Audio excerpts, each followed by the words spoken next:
பள்ளி மாணவர்களுக்கான தெய்வத்தமிழ் பாடல்கள் ஒப்புவித்தல் போட்டி நாகை சின்மயா வித்யாலயா பள்ளியில் நடைபெற்றது. 5ற்கும் மேற்பட்ட பள்ளிகளில் இருந்து மாணவர்கள் பங்கேற்றனர்.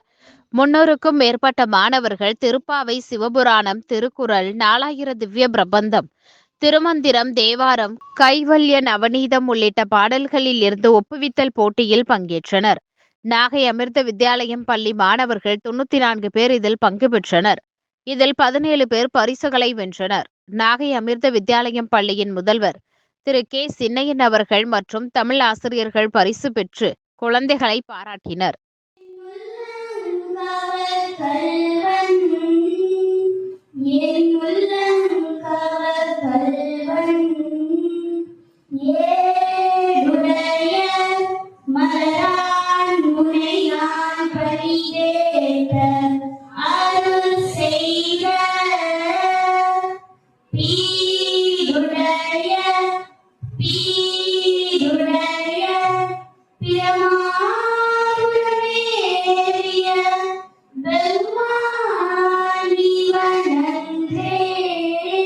Very good, great.